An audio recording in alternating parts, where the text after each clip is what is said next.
ഏത് സംരംഭകനെയും കുഴക്കുന്നൊരു പ്രശ്നമാണ് എങ്ങനത്തെ പാർട്ട്നേഴ്സിനെ സെലക്ട് ചെയ്യണം എന്നുള്ളത്. പലപ്പോഴും നമ്മൾ പാർട്ട്നേഴ്സിനെ സെലക്ട് ചെയ്യുമ്പോൾ നമുക്ക് തെറ്റിപ്പോകാറുണ്ട്. എനിക്കും തെറ്റിപ്പോയിട്ടുണ്ട്.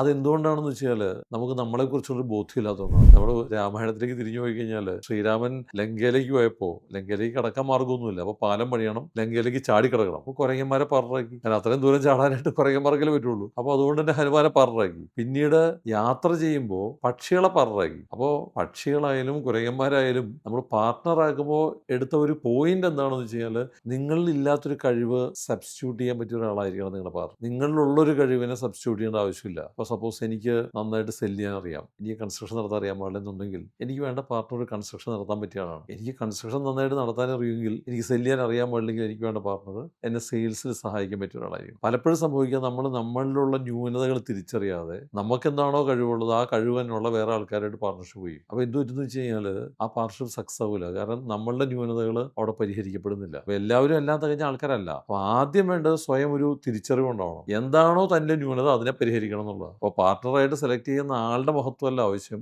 നമ്മിലെ ന്യൂനത അദ്ദേഹം പരിഹരിക്കുമോ എന്നുള്ളതാണ് മനസ്സിലാക്കേണ്ട കാര്യം.